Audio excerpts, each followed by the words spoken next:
Madame, Monsieur, bonsoir. Bienvenue dans cette édition spéciale du journal de 20h pour suivre ensemble l'allocution télévisée d'Emmanuel Macron, le chef de l'État qui s'exprime suite à la guerre qui a débuté ce samedi entre Israël et le Hamas. Ce jeudi, en tout début d'après-midi, le président qui a rencontré les différents chefs de partis politiques qui siègent au Parlement pour revenir ensemble sur la situation chaotique au Proche-Orient. Je vous propose d'écouter le chef de l'État depuis le palais de l'Élysée.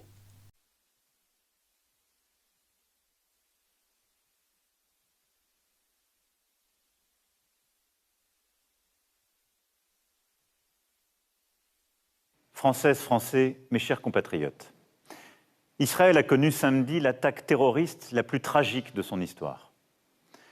Le Hamas a exécuté un plan qui, par son ampleur, sa barbarie, son bilan humain, n'a pas de précédent. Tout un pays a été surpris à l'aube par des tirs et une invasion aussi soudaine que sanguinaire. Des centaines de nourrissons, d'enfants, de femmes, d'hommes ont été pourchassés, enlevés, assassinés, pris en otage. Des massacres de kibboutz, des villages entiers décimés, une haine meurtrière aveugle, un déchaînement de cruauté absolue. Depuis 18 mois, le monde avait déjà connu le retour de la guerre en Europe, que ce soit en Ukraine ou contre l'Arménie. Mais cette violence contre le peuple israélien a sidéré toute une nation et le monde entier. Je parle en notre nom à tous quand je dis que nous partageons le chagrin d'Israël, que nous pensons à la terreur éprouvée par les Israéliens, que nous pensons à ces familles qui savent qu'elles ont perdu un des leurs et à celles qui attendent des nouvelles d'un proche, que nous pensons à ce peuple encore dans l'épreuve et le deuil, que nous nous tenons à ses côtés. Nous, Français, nous savons dans notre chair ce qu'est cette douleur. Nous avons, nous aussi, pleuré des victimes, fauchées dans une fête, dans l'insouciance de la jeunesse, dans l'ordinaire d'une vie de famille. Nous savons dans notre chair que rien ne peut justifier le terrorisme. Il ne peut jamais y avoir de oui mais. La France condamne de la manière la plus ferme ces actes atroces. Et disons-le clairement, le Hamas est un mouvement terroriste. Le Hamas cherche avant tout la destruction et la mort du peuple d'Israël. Et agissant comme il le fait, il sait par ailleurs à quoi il expose de manière criminelle et cynique la population de Gaza. Ce n'est pas une guerre entre les Israéliens et les Palestiniens. C'est une guerre menée par des terroristes contre une nation, un pays, une société, des valeurs démocratiques. Nous avons assuré Israël et son peuple de notre solidarité sans faille et de notre soutien dans sa réponse légitime aux actes terroristes. Israël a le droit de se défendre en éliminant les groupes terroristes, dont le Hamas, par des actions ciblées, mais en préservant les populations civiles, car c'est là le devoir des démocraties. Nous savons que la seule réponse au terrorisme, la seule possible, est toujours une réponse forte et juste.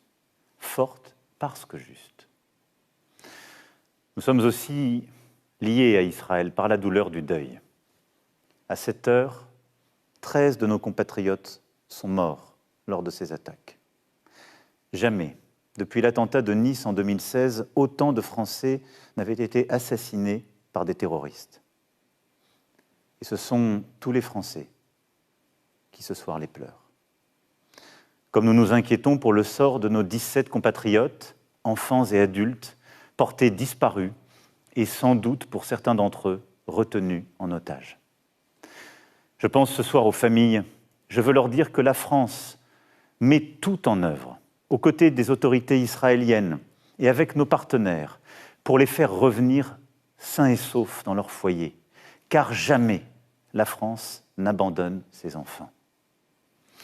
Au-delà, je veux dire que nous ferons tout pour que ces otages, quelle que soit leur nationalité, soient libérés. Nous sommes aussi pleinement mobilisés pour assurer l'information des familles sans nouvelles de leurs proches et pour garantir le rapatriement à tous ceux qui le souhaitent et le demandent et informer et secourir. Un premier vol affrété arrive ce soir à Paris. D'autres vols sont prévus dans les prochaines heures et les prochains jours. Et nous avons renforcé nos moyens pour épauler sur place les près de 200 000 Français qui vivent aujourd'hui en Israël. Nous sommes à vos côtés et continuerons de l'être. Je sais aussi que nombre d'entre vous s'inquiètent d'un engrenage tragique pour la région. Je me suis entretenu à plusieurs reprises avec le président israélien Isaac Herzog, avec son Premier ministre Benjamin Netanyahou. J'ai également longuement échangé avec les principaux dirigeants de la région, ceux de l'autorité palestinienne, de la Jordanie, de l'Égypte, du Liban, de l'Arabie saoudite, des Émirats arabes unis comme du Qatar.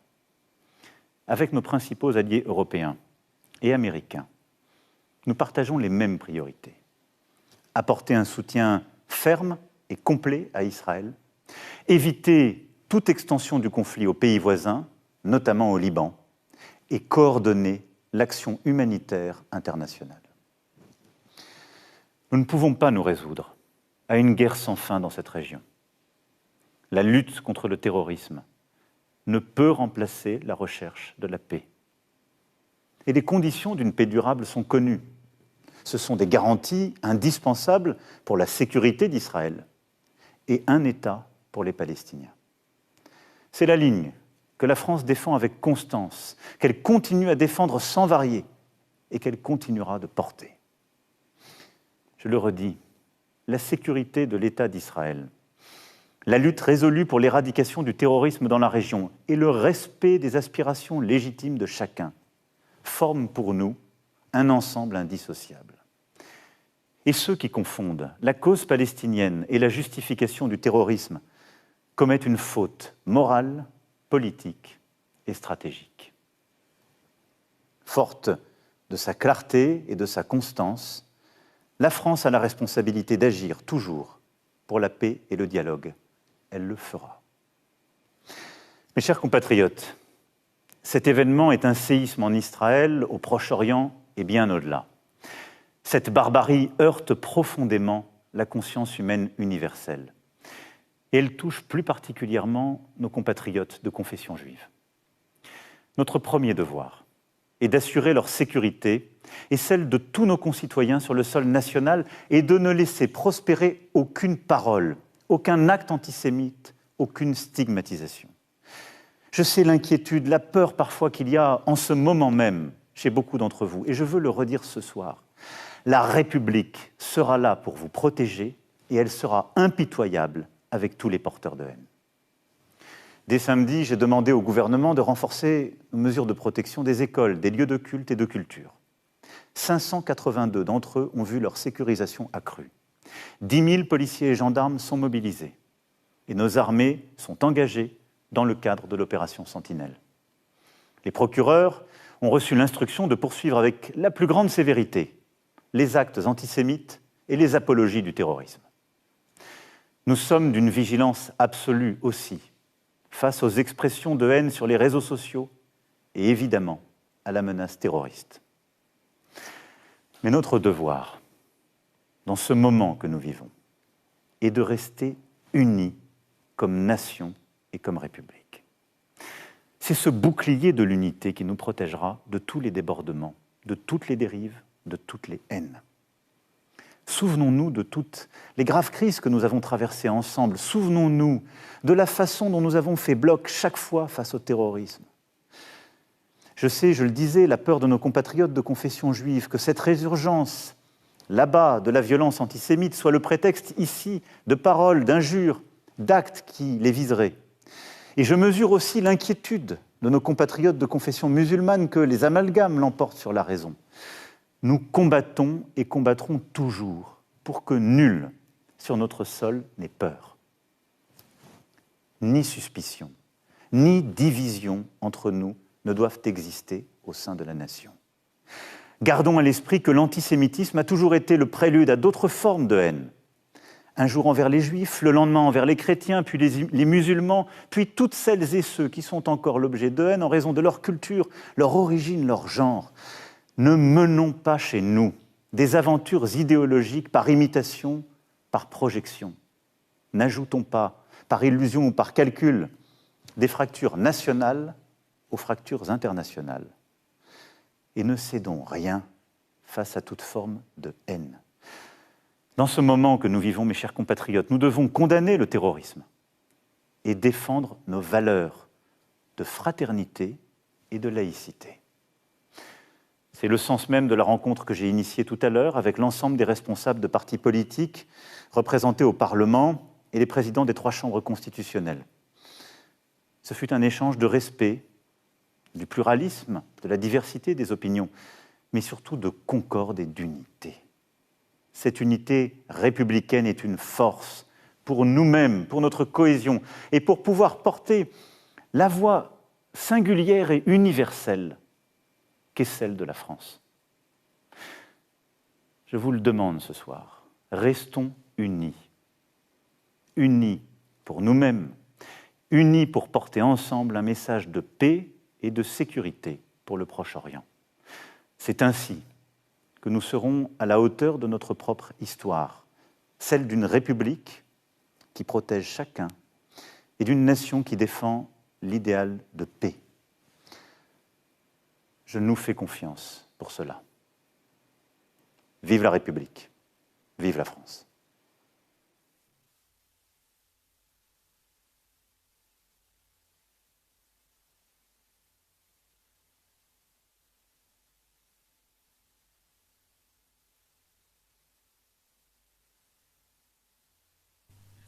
Et voilà donc pour l'allocution du président de la République, Emmanuel Macron, qui est revenu sur ce conflit israélo-palestinien. Après une rencontre cet après-midi avec les différents chefs de partis politiques, je vous propose de revenir sur cette allocution grâce à ce reportage de nos équipes. 5 jours après le début de la guerre entre Israël et le Hamas, le président de la République Emmanuel Macron s'est adressé à la nation ce jeudi soir dans une allocution télévisée. Le chef de l'État qui est revenu sur la situation au Proche-Orient en évoquant la pire attaque terroriste de son histoire. Israël a le droit de se défendre en éliminant les groupes terroristes dont le Hamas par des actions ciblées. Ce sont les mots du chef de l'État depuis le palais de l'Élysée. Il promet également d'être impitoyable avec tous ceux qui portent la haine. Le chef de l'État a tenu à rassurer le peuple juif en rappelant que la République sera là pour les protéger. Le président de la République a également annoncé ce soir le décès d'un 13e ressortissant français en Israël. Il a également tenu à dire que jamais autant de Français n'avaient été assassinés par des groupes terroristes depuis l'attentat de Nice le 14 juillet 2016. Pour l'heure, 17 Français, dont 4 enfants, sont toujours portés disparus dans le pays depuis samedi. Et c'est ainsi que se termine cette édition spéciale suite à la prise de parole d'Emmanuel Macron après la guerre qui a débuté ce week-end entre Israël et la Palestine. Je vous souhaite une excellente soirée, prenez bien soin de vous et de vos proches et à dans 15 jours pour le journal.